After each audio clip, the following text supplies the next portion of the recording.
So hey guys, welcome back to Aspire Mindsets. ये हमारा है पार्ट 3, मे बी पार्ट 4, मुझे थोड़ा इतना आइडिया नहीं है। बट हाँ, हमने पार्ट 1 में क्या बात करी थी, what is interest on capital. फिर हमने उसके बाद में बात करी कि भैया इंटरेस्ट ऑन कैपिटल अगर डीड नहीं है तो कैसे जाना है। फिर उसके बाद हमने बात करा कि डीड है but IOC as in charge है, तो लॉस में भी वहां पे इंटरेस्ट ऑन कैपिटल देंगे। और साथ ही में क्या होगा, अगर प्रॉफिट होगा तो भी बटेगा। लेकिन हमारा जो थर्ड पार्ट है ना, या थोड़ा सा डीप से उठाता हूं पार्ट 1, पार्ट 2, पार्ट 3 का कॉन्सेप्ट, जिससे क्या हो हम सारी चीजों को एक साथ अलाइन कर पाए। जो वन शॉट देख रहे हैं उनको तो इजीली पता होगा कि क्या करना है क्या नहीं करना। अब मेरी एक बात समझो, ध्यान से देखो। मेरे पास एक ए एंड बी नाम का फर्म है। मैंने क्या बोला कि मेरे पास एक ए एंड बी नाम का फर्म है जिसके अंदर एक पार्टनरशिप डीड है। पार्टनरशिप डीड क्या होता है? एक ऐसा लीगल डॉक्यूमेंट होता है जिसके अंदर हमारे बिजनेस की सारी डिटेल्स लिखी होती है। क्या क्या डिटेल्स लिखी होती है, क्या क्या रूल्स एंड रेगुलेशंस लिखे होते हैं, जैसे किस पार्टनर को कितना सैलरी मिलना है, किसको कितना कमीशन मिलना है, कौन कितना ड्राइंग लेके जाएगा, कौन कितना इंटरेस्ट ऑन ड्राइंग पे करेगा, कौन इंटरेस्ट ऑन कैपिटल कितना किसको मिलना है, सारी डिटेल, लोन सर, जितना भी पार्टनर से रिलेटेड एक फर्म को ज्वाइन करते हैं टाइम कुछ कंडीशंस होती है, वो सारी कंडीशंस कहां लिखी होती है? इस लीगल डॉक्यूमेंट में, जिसको हम कहते हैं पार्टनरशिप डीड। अब मेरी एक बात समझो, कि ए एंड बी फर्म के अंदर जो मेरा पार्टनर था, ए और बी, ये जो पार्टनर्स है, इन्होंने क्या करा? इन्वेस्टमेंट करी 50,000 की। अब मेरी बात ध्यान से समझना, मैं क्या बोलना चाह रहा हूं। देखो, सबसे पहले अगर पार्टनरशिप डीड में बोला केस 1 के हिसाब से पार्टनरशिप डीड में अगर ये बोला गया कि भैया डीड है ही नहीं, मतलब डीड जो है वो है साइलेंट है, इसका मतलब क्या होगा कि जो आईओसी होगा वो बिल्कुल भी नहीं दिया जाएगा। मेरी बात समझ में आ रही है? अगर डीड साइलेंट है तो कोई भी इंटरेस्ट ऑन ड्राइंग पे नहीं करेंगे। पार्ट 1 देख सकते हो, उसके अंदर सिर्फ प्रॉफिट को क्या करेंगे? डिस्ट्रीब्यूट, अगर क्वेश्चन ने बोला है तो। आगे बात करते हैं हम लोग केस 2 के अंदर। केस 2 के अंदर क्या होता है, समझो मेरी बात।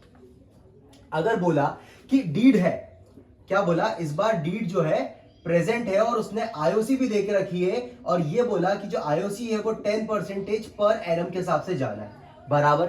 लेकिन अगर भैया फर्म लॉस में है, अगर मेरा फर्म लॉस में है, तो मैं ये बोलूंगा कि भैया यहां पर आईओसी जो है नहीं जाएगा। आईओसी क्या होगा? नहीं मिलेगा। मेरी बात समझ में आ रही है मैं क्या बोल रहा हूं? मैंने ये बोला कि मेरे केस 1 के हिसाब से डीड साइलेंट हुआ तो आईओसी नहीं जाएगा।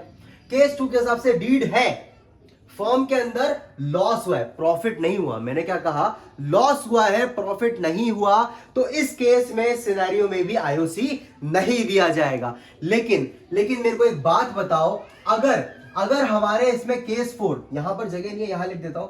अगर केस 4 के हिसाब से मैं ये बोलूं कि भैया हमारे पास डीड भी है, आईओसी 10% भी ले रहा है, और इस बार जो है वापस से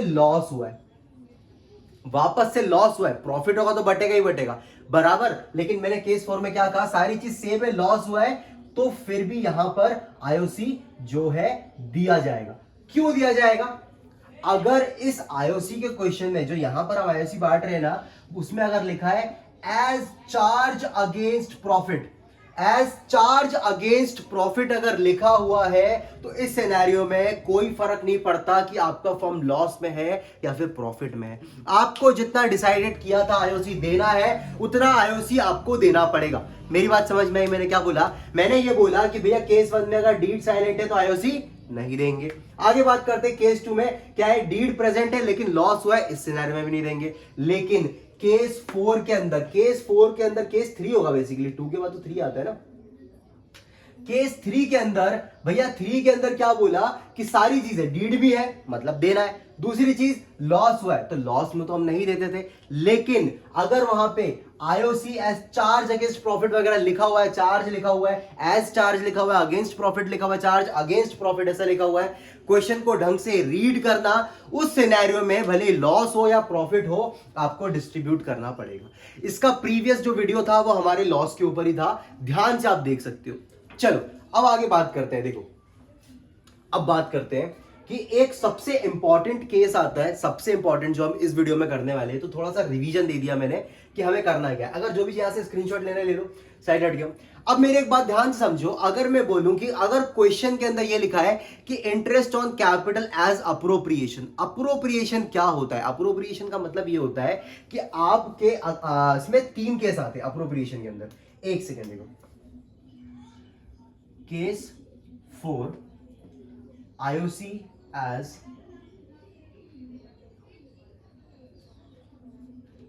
as appropriation. IOC as appropriation का मतलब क्या होता है? इस सिनेरियो के अंदर आईओसी जो है बढ़ता है, लेकिन किस तरीके से बढ़ता है देखो, हमारा सेम वही होगा आईओसी एज अप्रोप्रिएशन के अंदर भी। अगर लॉस हो रहा है तो इंटरेस्ट ऑन कैपिटल नहीं देंगे, प्रॉफिट हो रहा है तो दे देंगे। लेकिन अगर इनसफिशिएंट प्रॉफिट है, अगर इनसफिशिएंट प्रॉफिट है तो यहां पर क्या करें? ना ढंग से लॉस हुआ है ना ही ढंग से प्रॉफिट हुआ है, मतलब कुछ बीच का हिसाब किताब। मेरी बात समझ में आ रही है? मैं ये बोल रहा हूं कि भैया लॉस होता है नहीं देते, चार्ज में होता है आईओसीएस चार्ज तो लॉस में दे देंगे, प्रॉफिट होगा तो ऑब्वियसली बात देंगे, क्यों? जब नीड होगा तब देंगे। प्रॉफिट में भी जरूरी है, नीड साइलेंट हुआ तो नहीं देंगे। अब मैंने ये बोला कि आईओसी एज अप्रोप्रिएशन है, इस केस के अंदर हमें क्या करना है, केस 4 के अंदर, कि भैया अब ढंग से ना लॉस हुआ है ना ढंग से प्रॉफिट हुआ है, कुछ बीच का हिसाब किताब है जिसको हम बोलते हैं इनसफिशिएंट प्रॉफिट। मतलब मान के चलो मैं बोल रहा हूं कि मेरे बिजनेस के अंदर कुछ 60,000 की पेमेंट मुझे करनी है एज आईओसी। मैंने बोला कि मेरे को 60,000 जो है आईओसी पे करना है पार्टनर्स को। ध्यान से मेरी बात सुनना, 60,000 आईओसी पार्टनर्स को पे करना है, लेकिन मेरे पास सिर्फ प्रॉफिट पड़ा हुआ है 30,000 का। तो इस सिनेरियो में क्या हुआ?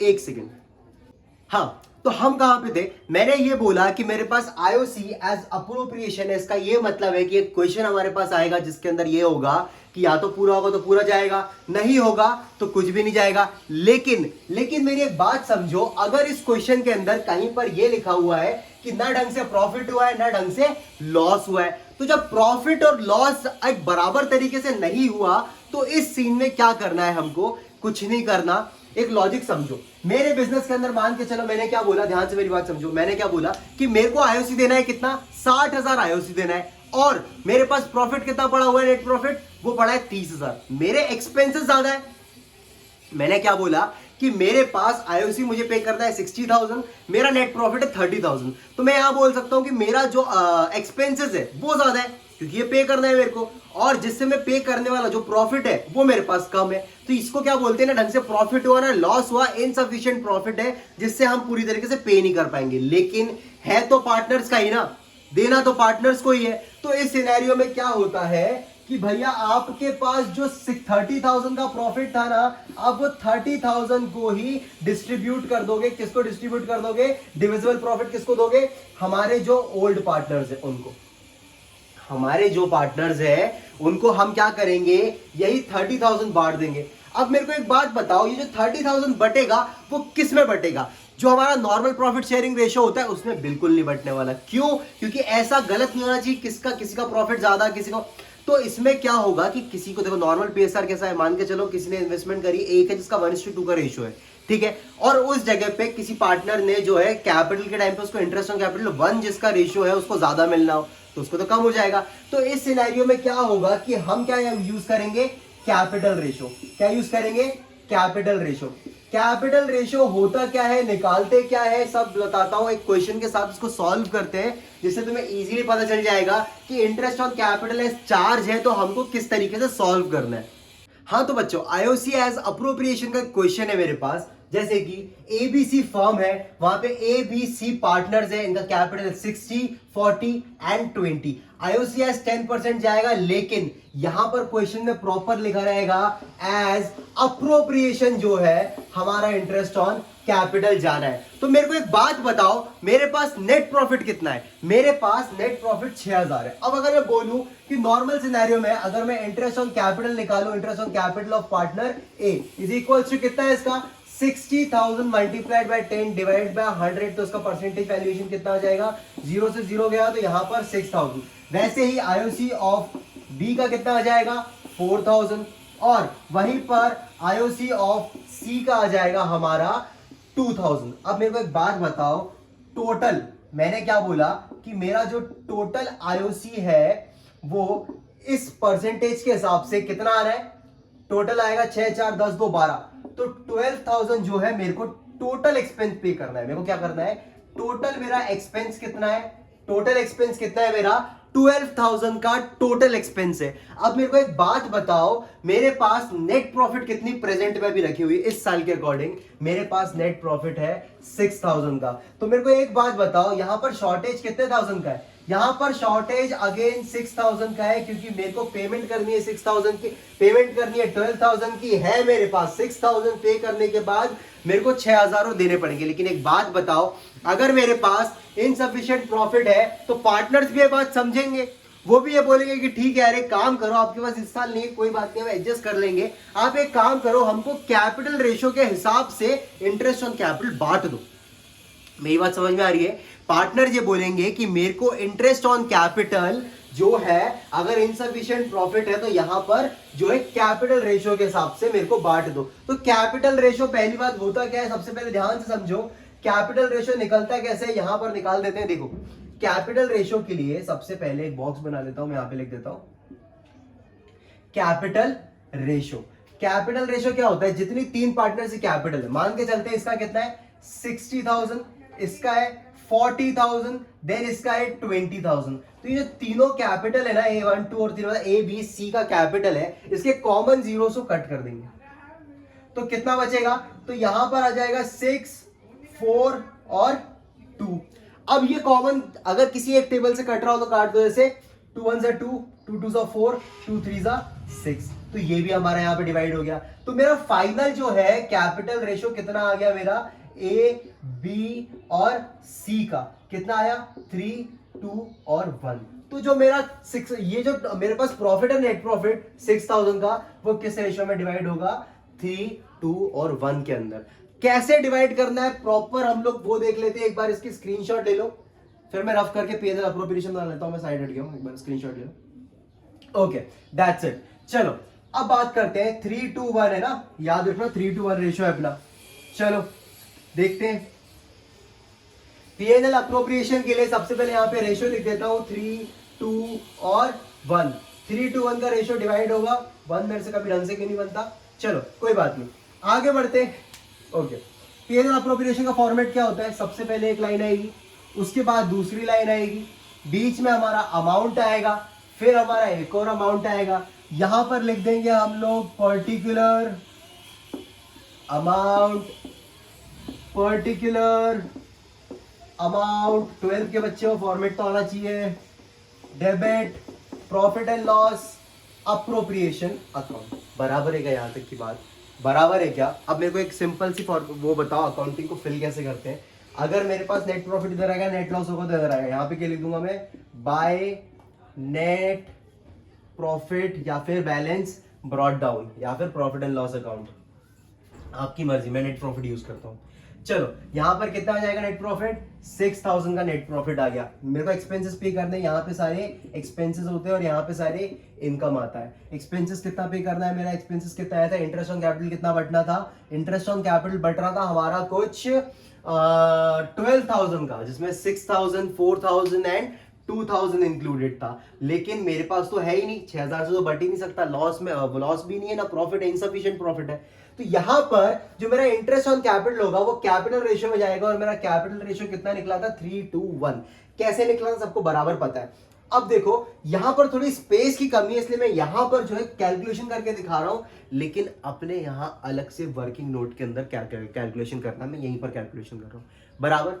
अब मेरी एक बात समझो, मेरे पास कितना है 6,000 है, तो मैं सिंपल सिंपल ना पहले ए को बांटूंगा, तो मैं 6,000 को बांट दूंगा, 6,000 मल्टीप्लाइड बाय कितना 3 3 + 2 5 + 1 6, तो कितना हो जाएगा 3 1 3 3 2 6 2 1 2 2 3 6, तो कितना आ गया 3,000। तो पहला interest on capital A B C, पहले वो कितना जाएगा 3,000 जाएगा। चलो B का निकाल लेते हैं, B का कितना है 6,000 मल्टीप्लाइड बाय 2/6, 2 1 2 2 3 6 3 1 3 3 2 6, 2,000 आ गया। चलो यहाँ पर भी 2000 आ गया। अगर 3 to 5 और 1000 किसका आ जाएगा, इसका, क्योंकि रिमेनिंग से निकाल लिया मैंने, नहीं आ रहा एक बार सी का और कैलकुलेशन देख लो। ठीक है, 6000 मल्टीप्लाइड बाय 1/3, 3 कैसे आया, क्योंकि इनका टोटल होता है 3 + 2 5 और एक आएगा अपना 3 नहीं सॉरी 6, कैसे 3 + 2 5 + 1 6, 6 1 जा 6, 6 1 जा 6 आ गया 1000। यहाँ पे दिख रहा है कि 1000 कैसे आया, 1000 आ गया। टोटल कितना बांटा हमने, 6000 बांट दिया।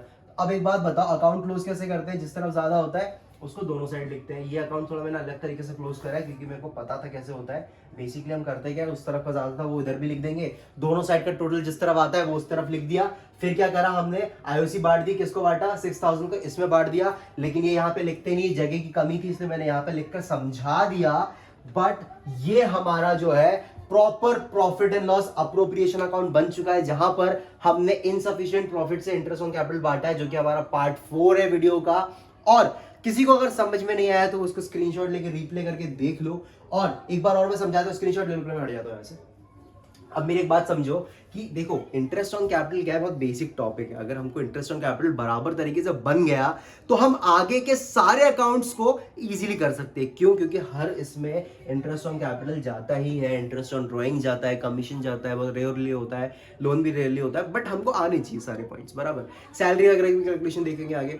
अच्छा, तो ये वीडियो जिसको समझ में आ गई है वो आगे और शेयर करो, जिसको समझ में नहीं आई, कहाँ समझ में नहीं आया मेरे को कमेंट करके बताओ वीडियो के लास्ट में, मतलब वीडियो के एंड में जो कमेंट बॉक्स होता है वहां पर। वीडियो के डिस्क्रिप्शन में जाओगे, टेलीग्राम का पेज मिलेगा, टेलीग्राम के पेज में जाओ और जाकर हमको वहां पे ज्वाइन करो पेज। वहां पे सारी क्या बोलते हैं, जितना भी मॉक टेस्ट के क्वेश्चन पेपर्स होते हैं, नॉर्मल क्वेश्चन पेपर्स होते हैं, वीकली टेस्ट होता है, सबके question paper important notes, theoretical notes, सारी चीजें वहां अवेलेबल है। वहां पे हमारे लेटेस्ट वीडियोस का अपडेट भी वहीं पर जाता है, जो वीडियो आती है रेगुलर उसके अंदर अपने आप लिंक चले जाती है with the topic of the video. अब मेरी एक बात बताओ, किस किसने चैनल को सब्सक्राइब नहीं करा, फटाफट जाओ, फटाफट से सब्सक्राइब करो, शेयर करो और अपने सारे बोर्ड फ्रेंड्स को भेजो, क्योंकि ये सीरीज है 90+ स्कोर करने के लिए। हम अभी 4 मंथ्स के अंदर पूरा निपटा देंगे सिलेबस, साथ में रिवीजन होगा, क्वेश्चन पेपर्स होंगे, प्रीवियस ईयर क्वेश्चन पेपर्स होंगे, स्टेट बोर्ड, सीबीएसई, सबके लिए ये।